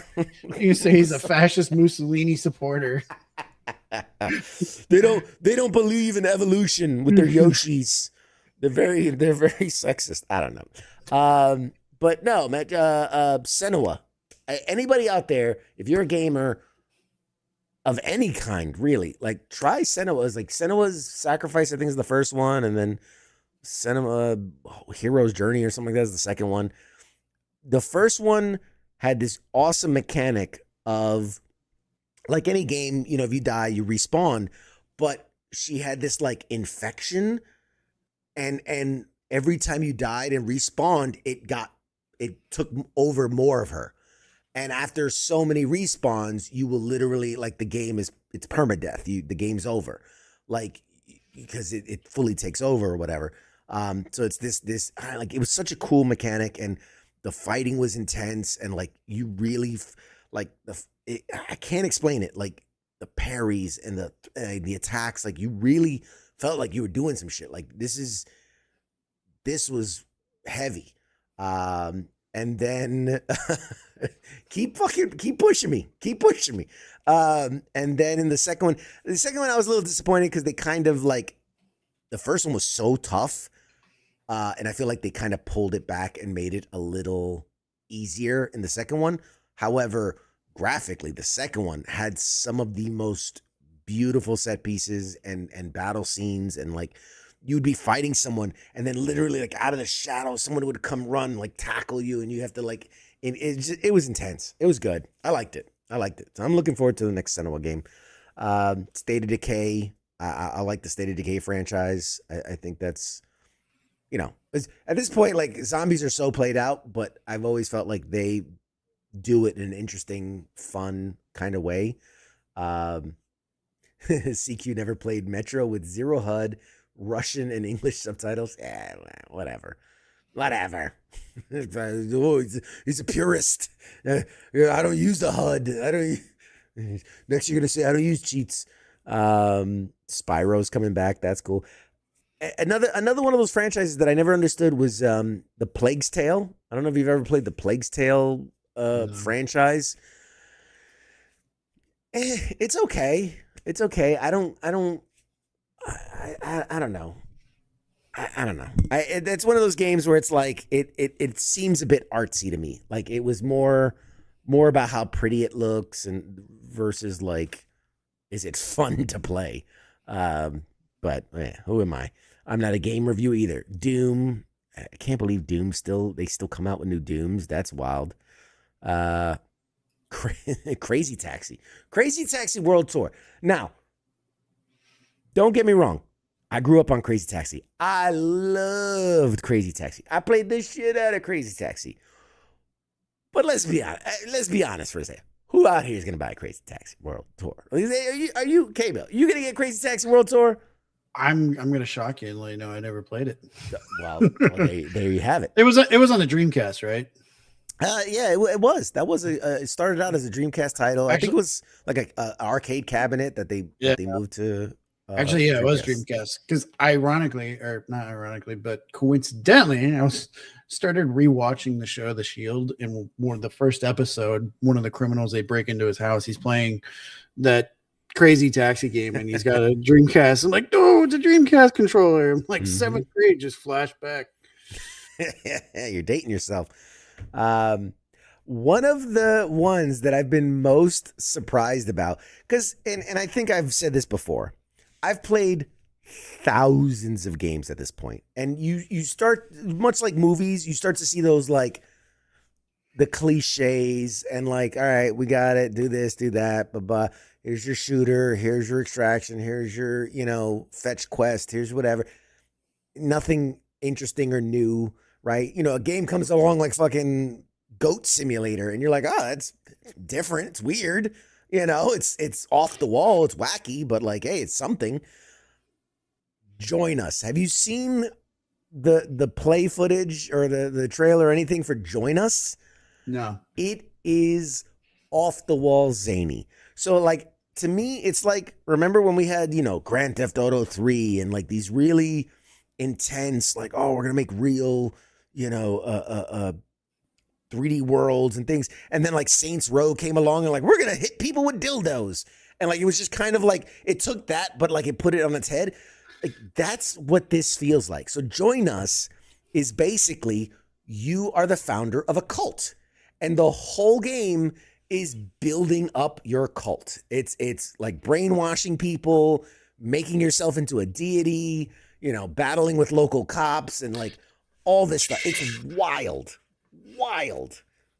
But in the background, pull up the trailer for Join Us. No sound, but just watch it. And it is bonkers, batshit crazy. And there's tentacles involved and airstrikes. And like it's wild. Why is it what it do? I didn't know Spider-Man took his mask off and had a show. Wayne, what up, man? The thumbnail for the game, I thought it was King on the front of the thumbnail. I was like, when did King do a video game? And I was like, but yeah. Cthulhu, yes, Cthulhu might or might not be involved. Yeah, it is. It came across my radar a couple months ago, actually, believe it or not. I follow a lot of early stuff, and I was like, man, this looks like wild. It looks wild what they're trying to go for, and I was like, I don't know how it's gonna work, but when I saw the trailer, I was like, oh my god. It's silly fun. It's just silly, zany fun, possessed cows and you ride a pig, get some, like, it's just wild. It's wild. It looks fun. And I think that's what I want.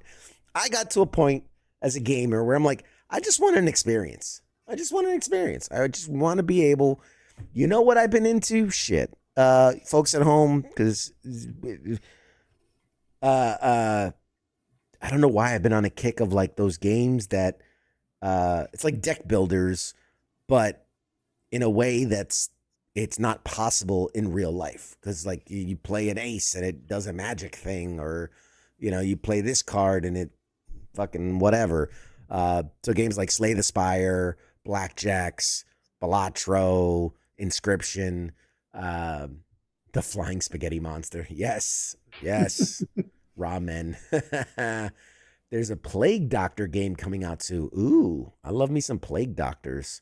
Yeah, there's like the Magician's game. Like there's a bunch of stuff, man. Yes, I do think that Xbox did a really good job showing some stuff, and there's some other like Flight Simulator. Ooh, who's excited? Flight. Another addition to Fallout 76. The one game that has been universally hated by the Fallout franchise or a community they have put the most shit into. Like, I felt like Fallout 3 came and went, phenomenal game. And then Fallout 4 came and went, phenomenal game. New Vegas came and went, phenomenal game. 76, everyone hates it. Let's put 10 years of content into it. Like, what the fuck, man? Jesus Christ. We have unanimously said, no. No. And they still keep shoving shit down our throat. The Elder Scrolls 6, right? That's been promised for fucking 30 years, it feels like. But no, they'll keep putting Elder Scrolls Online content out. Fucking Christ, it's bad. I don't know who to blame, but I blame one of you. It's one of your fault. I don't know who, but it's one of your fault. That's all I'm going to say about that. All right. I have a positive tangent that I came across earlier. Please. There are pictures out of Brendan Fraser working out in the gym, trying to get in shape for The Mummy 4. God bless him. He's got to be like, what, 60 at this point? Like, well, it's not so much his age; it's what his body has gone through. Like, well, yeah. I mean, there's a reason he hasn't been seen for a while between the whole career BS that he dealt with, and the fact that he was dead for like 2 minutes during The Mummy. Was it the first or the second Mummy filming? Or it was the first one when he got hanged, however you want to say it. But I've heard. But yeah, he's wrecked his back, all that other stuff, and so. But it's nice to see his career get that revival. It's nice to see him out working out. He got big.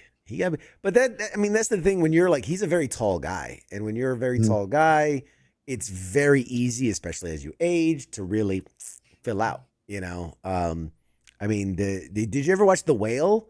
The movie he did, The Whale? I never saw it, but yeah, I saw the facet. Yeah, that's intense. That was an intense movie, which he crushed it. You know, he for those that doubted his acting ability, like he fucking killed it in that one. And I was a fan of him as the fucking robot dude in Doom Patrol. I thought he was great. I'm glad that he's getting the resurgence that he deserves. I mean, my God, the guy's, you know, who didn't love fucking Encino Man and Monkey Bone and fucking, was it Bedazzled? Was it no Bedazzled? Yeah, it was Bedazzled. Was it Bedazzled? Yeah, with fucking Elizabeth Hurley. Elizabeth Hurley.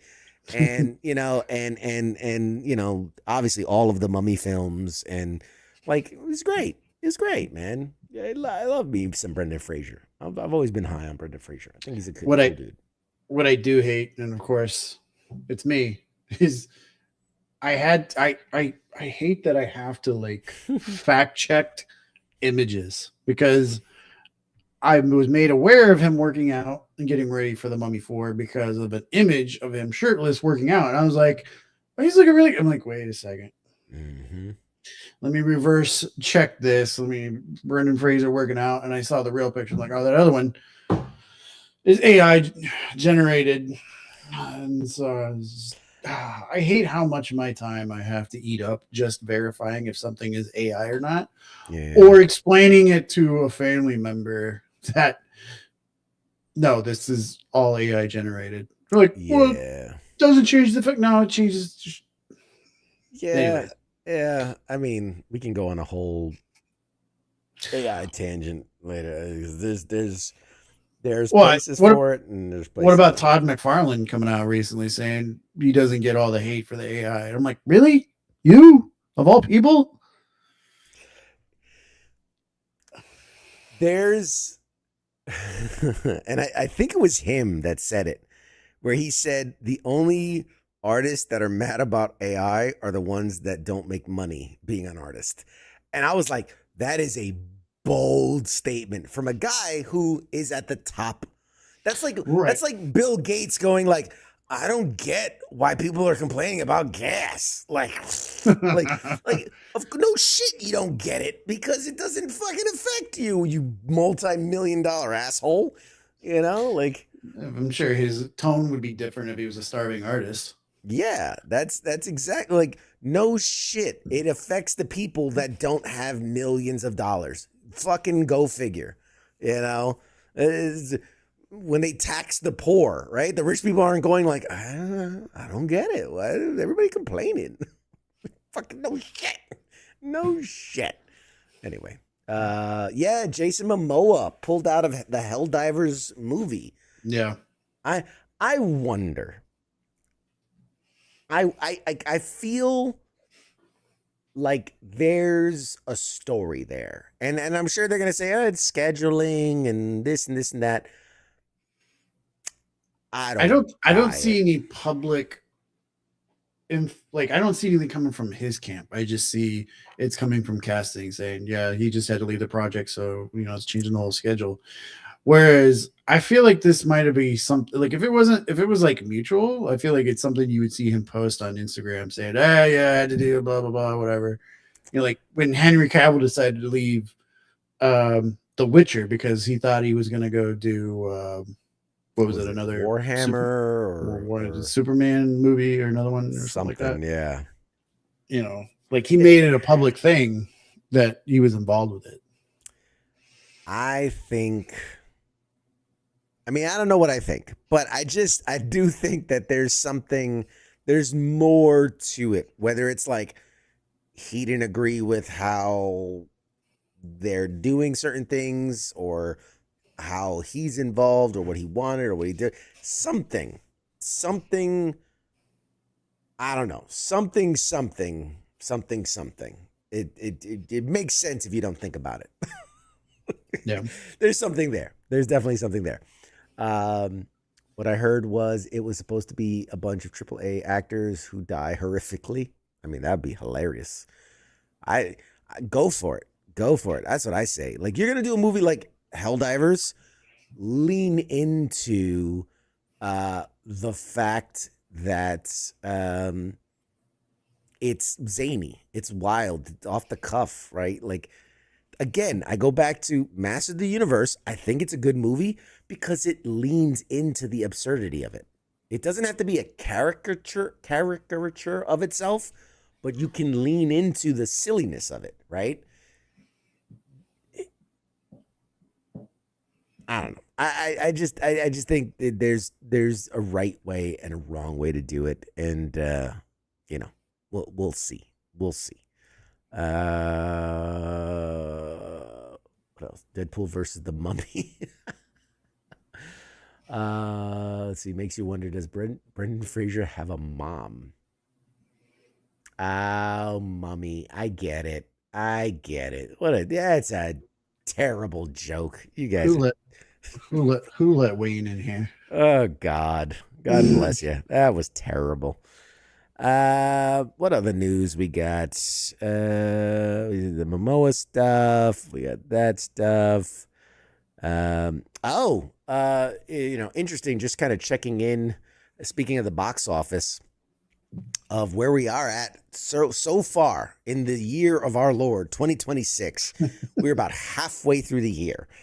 The highest grossing movie globally, probably unsurprisingly, Super Mario Galaxy, over $1 billion to date, 2026. What was surprising to me, however, is the number 2 movie, which is Michael, the biopic of Michael Jackson, at $900 million. Where was all the do we have a breakdown of where, like, I feel like that's a movie that probably got ate up in like the Asian countries. It had to have been. It had to be. Like, for reference, for context, Project Hail Mary, which is one of the best movies I've seen in a long, long time, topped out at 680. 680. Like, there's no shot that Devil Wears Prada 2, which just recently came out a month or two, or whatever, a couple weeks ago, is at 664. So it's just behind Project Hail Mary. Those two movies should not be similar in the box office. Fucking wrong with you people. You should have seen. I saw Project Hail Mary 3 times. I enjoyed it that much. Now I only It paid was. once. But I loved. Yeah, I loved that movie. Like it I was wanted to really like go good. back and watch it again. It was really, really good. Like I that actually was wanted. the kind of movie you go to the movie theater to see. Like I thought about buying the book. Yeah, like but that says something where you're like, man, I thought about reading after that. Like that should tell you some shit. Yes, Michael Jackson is a global icon. I recognize that. I absolutely recognize that. Go ahead. Do you know what the opening weekend domestic was for that movie? How much? 97 million for Michael. Was opening domestic. Interesting. So that means the majority of it came overseas. It came globally. Domestic. Well, that's just the opening weekend. Okay. Domestically, it brought in 355 million altogether. Okay. And then to date. Yeah, to date. And then the rest of the world was 500 million. Yeah. 534 million. Interesting. I feel. Go ahead. I'll let you. Well, France, and the UK. So UK grossed $64 million, and France $52 million, and then under that, it dropped down to $33 million in Germany. So it's just interesting that the UK and the French were like they needed a fix in the Michael. Huh. I wonder if part of it is, I feel like here in the States, like most adults like have seen, like know the story, have seen a documentary or a 60-minute special. Like we've kind of done it a bunch. There have been Michael Jackson biopics already. So I wonder if abroad, this is kind of like their first opportunity to like see something like this theatrically. I don't know. Air only topped out at 90 million. Yeah. Air. I don't want to say. I watched Air. I didn't think it was a very good movie, to be honest. Is it the Michael Jordan one? Yeah, that's the one about like the whole of like how the shoe came to be. I didn't find it all how that exciting can you make a shoe? Like 90 minutes about a shoe. It's a Michael Jordan shoe, the greatest shoe of all time. Like there was no footage of him playing basketball or anything. Like there was no action. It's just Like how are you gonna make an exciting movie about corporate culture? Freaking, I don't think it did as well. It probably would have done better as a documentary. Well, sure. There was the film The Founder, right, where it was Michael Keaton and about like how McDonald's came to be. Well, you know why that did so well? There was a villain. Well, sure. Ray Kroc. You slowly watch a man descend into being a corporate a shark, and screw over two of the most wholesome brothers in the world, the McDonald brothers. Whereas like Air, you don't see anybody like that's kind of like the villain, except maybe the other shoe companies, but that's fair. Whereas like The Founder, it's like it turns into it goes from a business movie into a like, oh my God, he ripped these people off. It turns into a horror film. It turns into a slasher because he fucking murders those guys. And then rubs it in at the end. Like, you know why I did it? No, why'd you do it? Because I could. Because I wanted to. Because I want to be rich. The Tetris Game Boy movie. Yeah, man. The Tetris movie that Apple did was actually surprising.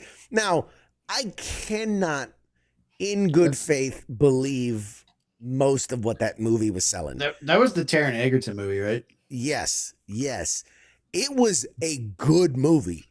I was hooked.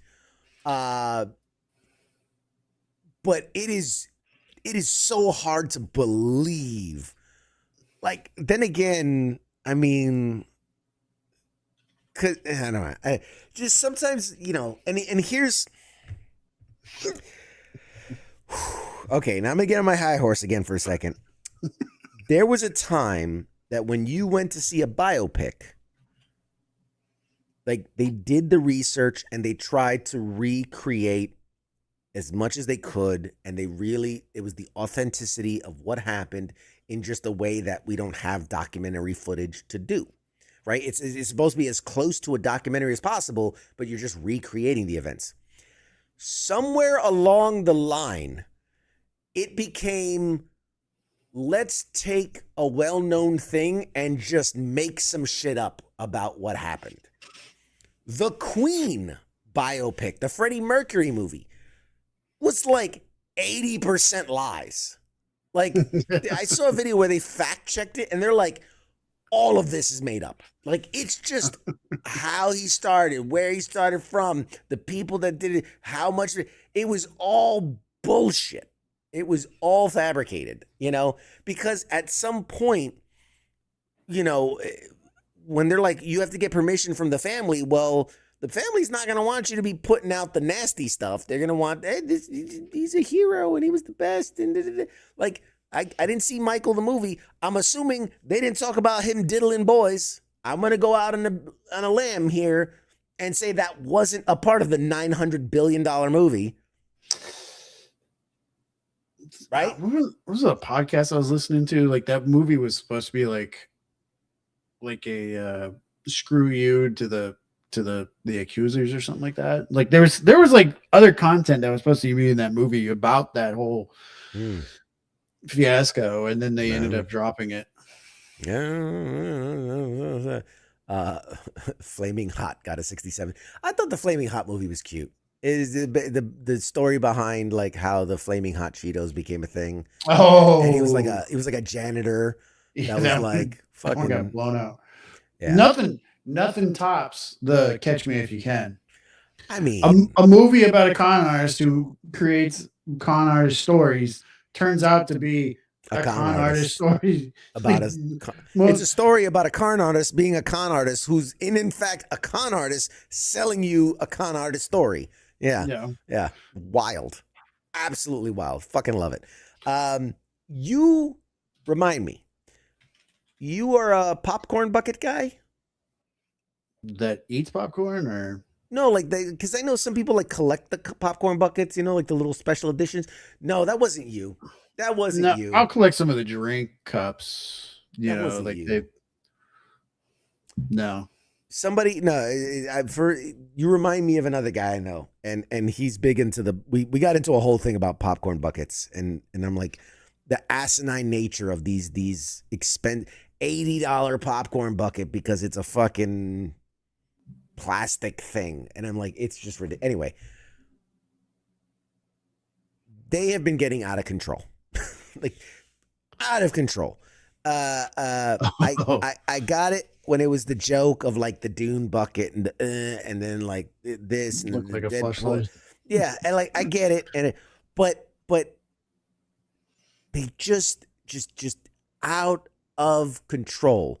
The most recent one, the Odyssey. The Odyssey has come out with a popcorn bucket. Now there is one that's like the Trojan horse kind of, and then like you open its belly and there's popcorn inside. I'm like, all right, I'll give you that. That's kind of clever because, you know, hidden thing in the wooden horse, blah, blah, blah.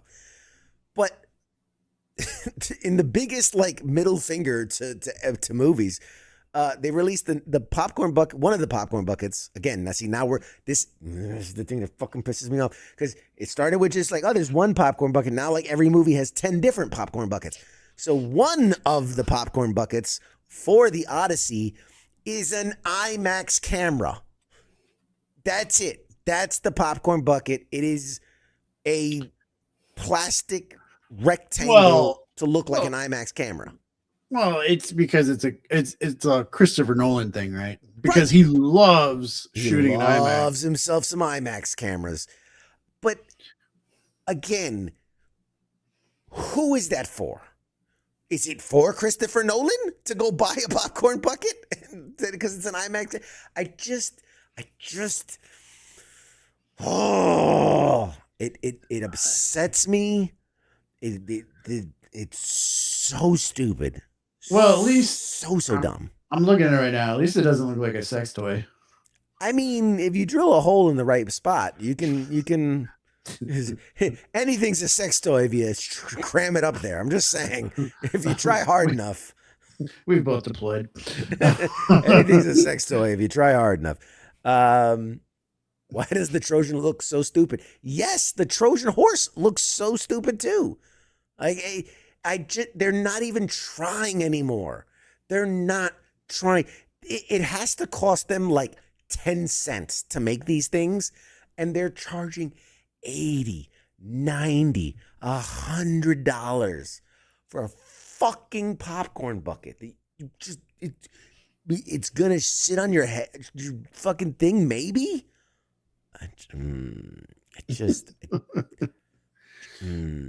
At least the Mario Galaxy one made sense. It was like in the shape of a pipe. That actually looks like a popcorn holder. I took my kid to see the Super Mario Galaxy movie, and of course, they had a fucking Yoshi holding an egg. And my kid's like, oh, I want that. Fucking $70. Oh for my a fucking God. Yoshi that's this big, holding an egg that holds like half a cup of popcorn. Like, you just want to have like a Dennis Leary freak out moment. Oh, man. I just want to smash all of them. Could you put that behind the table? No. Jerks. No. They got a fucking front and center. Anyway. Okay. I had to fact check what I was trying to think of earlier. Sure. The Michael movie, they spent $15 million in reshoots and removing a lot of the aspects of the child abuse allegations because the attorneys for the Jackson estate, which served as producer, realized there was a clause in the settlement with one of the accusers that barred the depiction or the mention of him in the movie. So they decided to like cut out a big chunk of that just to avoid having to, another lawsuit. Another lawsuit against the estate. It's crazy. Did you know that Michael Jackson, who has been dead for quite a while at this point, is still one of the top earners in music every single year?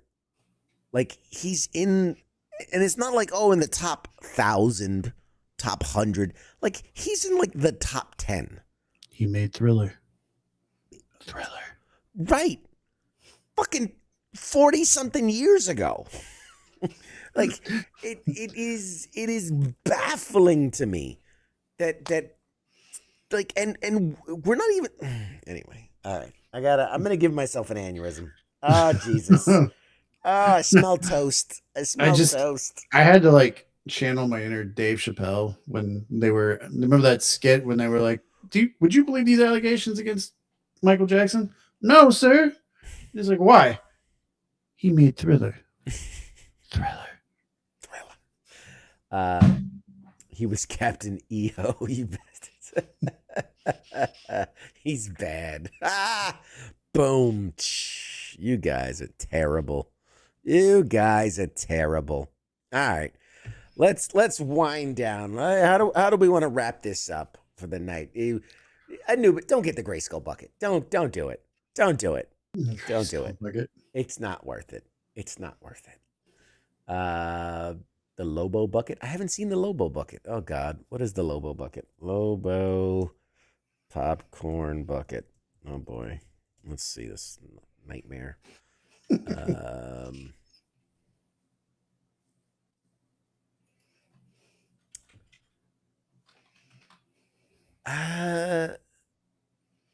That's a popcorn bucket? It like fits in the size of your hand. What pot is going to hold like 3 kernels of popcorn? What the fuck? That's wild. See, this is what I mean. Like it's just highway robbery, and I bet you it's like $80. I bet you it's expensive too. Like someone's holding it in the palm of their hand. How much popcorn could that possibly hold? It's sold out. Cinemark shop, $45. That's insane. That's just asinine. I guess he's on a motorcycle, and you take him off, and then like there's I guess some popcorn inside the motorcycle. Like that's it's not even a fistful. Oh man, Don't that's don't do drugs, kids. oh man.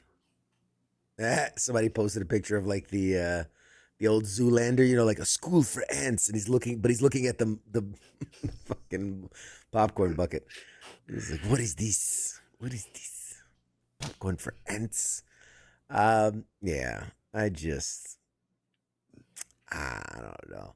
And then there's like the popcorn bucket for another one of the popcorn buckets for Disclosure Day. If you haven't seen the movie, it's gonna make no sense. That popcorn bucket. It's gonna make no. It's a fucking deer.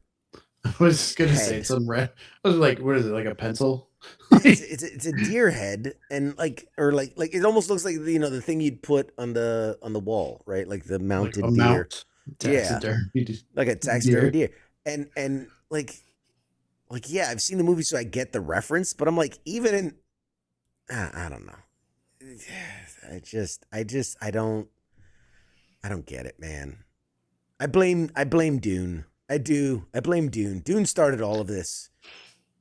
It with that fucking Dune. Worm.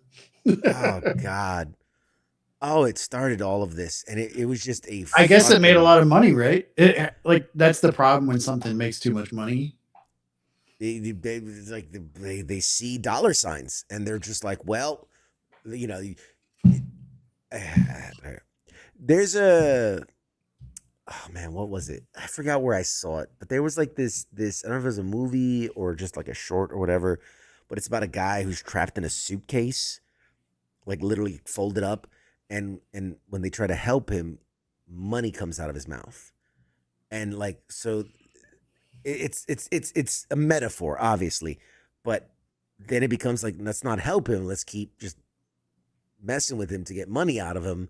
It was like gold coins would come out of him, and like at one point they're like literally throwing the suitcase down the stairs. So because it was so much easier than just pulling on him and like one coin would come out, they like throw him off the building, so that way like all these coins would come out and shit. But it's like it's this idea of like greed at all cost, right? Like fuck everyone else. We're gonna squeeze you for every dollar we can. I use my Dune bucket every night. You nasty. You nasty.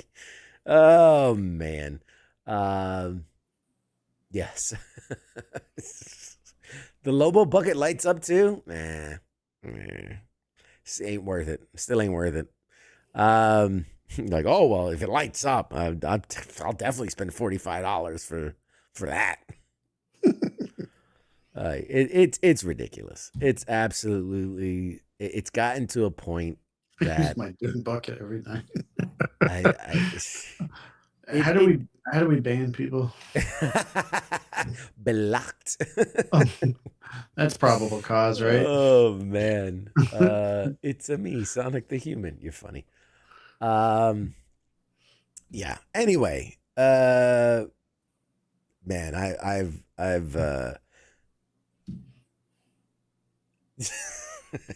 that guy. I'm getting bad thoughts. I'm getting real bad thoughts. He-Man.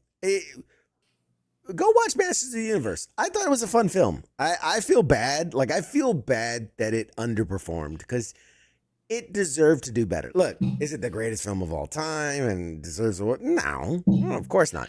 But it's a silly, fun summer movie.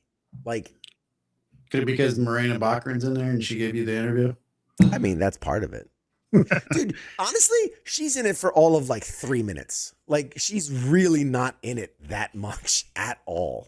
Like, I literally think she's in human form in 2 scenes, and then like as a bird voiceover in like 2 scenes for all of like 30 seconds. So, yeah, she's barely in that movie. But like Alison Brie is in that movie a lot more, and she plays whatever witch and whatever her name is. She plays Evelyn. She Evelyn. probably plays crazy, right? Or crazy It's- or a villain. It's funny. She plays Skeletor's like right-hand man, woman, whatever, Evelyn instead of Evelyn, Evelyn. But it's fun, man. It's a fun, silly, like the perfect movie to just like if you have, I wouldn't say like young kids because there's a couple dark moments in it, but like if you have like preteen kids all the way up to like college kids and like it's a fun movie to take it. Skeletor. I've shit on Jared Leto for just about everything. Skeletor was the highlight of the movie. Like he really was. He's so much fun and so campy and like so cartoon villain. But the way like you can make a villain cartoony and that's a bad thing. But making a cartoon villain more human, I guess is the way to put it. Like it is as if you reached into that childhood cartoon and plucked him out and just basically like made him 2026 equivalent. It's fun. It's fun. He's silly. He's over the top. Yeah, I have to. Who knew to get the best Jared Leto? Just don't have Jared Leto in the movie. Apparently, just have him do maybe some mocap and some voice work. But we know he can do good acting work. Like he was really good in what was it, Lord of War? You know, a couple other things. Dallas Buyers Club. He was weird, but not bad. I think his image just doesn't help that people know he's kind of a douchebag. Yeah, and apparently he was a douche on that set as well. I don't know if you saw the report, but like, because of course he needs to make a name for himself. Apparently, to fuck with people on set, he like smeared blood on his face. Which again, I don't know why he was on set, but I guess he did the mocap or whatever. But apparently, he just to fuck with people, he smeared blood all over his face. It's Jared Leto. Like at this point, you go like, yeah, I believe that. I've heard the stories of sending used condoms to his co-stars and dead rats, and yeah, like it was when he was filming his Joker. Yeah, it's just some weird dude, absolutely weird dude. But I guess you can do that. That and make shitty movies. You can do that when you're a rock star, apparently. For those that don't remember, Jared Leto is also the front man of 30 Seconds to Mars? I think that's the name of the band. Yeah, it's whew. Anyway, yeah, Skeletor, man. And not enough people have seen it to get the references, but there's some really good Skeletor stuff in there. There's just some really, really good Skeletor stuff. And, you know, I thought they would take the real easy road of doing like the whole meme thing that's really popular. And they remember. Remember. Yeah. Until next time. Like, I thought with how campy the movie was that they would definitely do that. But they kind of carved their own path. Like, they did it in a way that's not that. But it's definitely like, you know, again, self-referential in that, like, we know this is campy. We know it's silly. But they didn't have to go that far. Like they didn't do the Spider-Man, you know, meme kind of thing. Like where they're like, you know, we're doing our own thing. But there's definitely some meme-worthy moments. And again, if more people had seen the movie, you'd probably see more memes coming out of it. But like I was watching it, I'm like, oh man, fucking the meme factories are gonna go crazy with this stuff. And I haven't seen anything just because I don't think a lot of people want to see it, which is sad. Because I think it's actually a fun movie. But anyway. All right. Ladies, if funny enough, say that I literally am scrolling Facebook and I see one of the memes and I'm like, yeah, that's exactly what I thought it would be. Yeah. It's exactly where I thought they would go with that. That was actually pretty good. I'll send you that one. Out of context, it's not gonna make sense, but it's funny. All right, ladies and gentlemen, we have been that 2 hours just flew by. God, when you're having a good time, I tell you. If you get a blood transfusion from Leto, you just melt into a pile of goo. I believe that. That is, again, That sounds like something I can get behind. I can believe that. But thank you all for tuning in to another wonderful week of Pop Culture Warrior. We have some exciting news. I can't share it quite yet, but there will be an announcement coming out. I believe, if my sources are correct, it will be coming out this week. So stay tuned to all your U.S. Army WTF moments and WTF Nation radio pages, because there will be an announcement, a very big announcement coming. I will not say more than that because I'm not supposed to. So tune in sometime this week. At some point, somewhere, something may or may not happen. You heard it here first, folks. But we have a number of really cool guests coming up. I think the one that I can announce right now, and might not make a lot of sense in that it's not really my cup of tea, but I think it's a really cool opportunity, and we are going to take it. We're going to sit down with Trace Adkins. We're going to sit down with Trace Adkins and legendary musician Trace Adkins here, I think, next week. It will be a pre-tape just because he's literally touring. And so he has some stuff he wants to talk about, and we're going to sit down with him, and then we'll air that at a later time. So that's going to be a fun one. But we have a couple really cool guests coming up, man. I'm super excited, and we are starting to book our because San Diego Comic-Con is like 2 months away. Jesus, it's coming up fast. We're already starting to book some of our interviews and our stuff that is going to be happening at San Diego Comic-Con. So very excited for that because there's some cool stuff. There's some cool stuff. And this year I have a team going with me. I'm not going to be by myself and trying to run miles, literal miles, to get from one thing to the other so that I can, we can hear all of that sound of you fucking with your mic.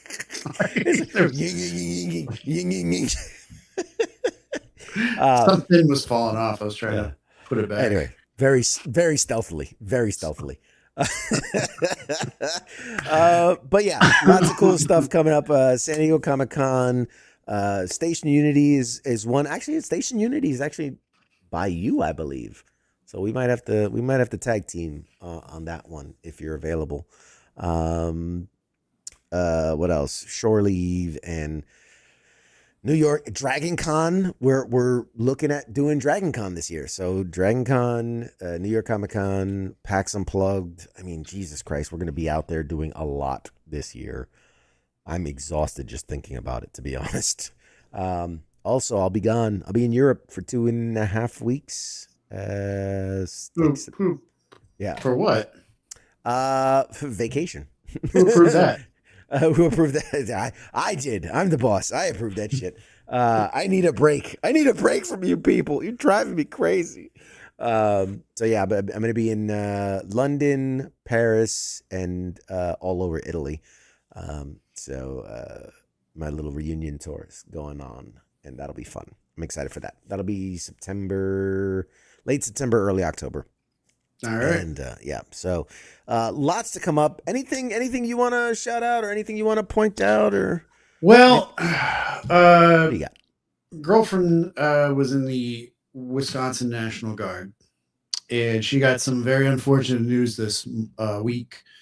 She said the best first sergeant she ever had the pleasure to work under, First Sergeant Scott Schaefer of the Wisconsin National Guard, lost his, I think it was like a 13-month battle with grade 4 glioblastoma brain cancer.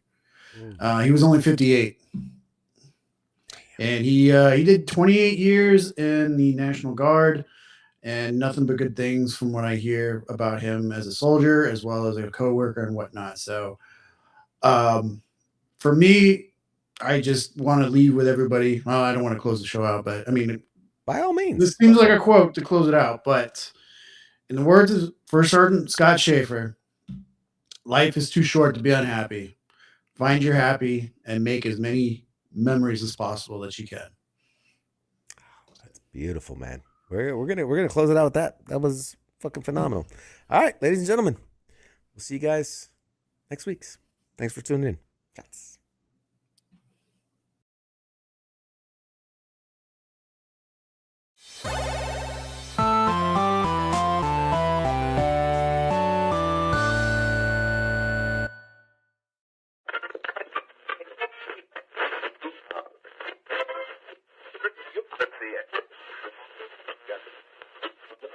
That's it.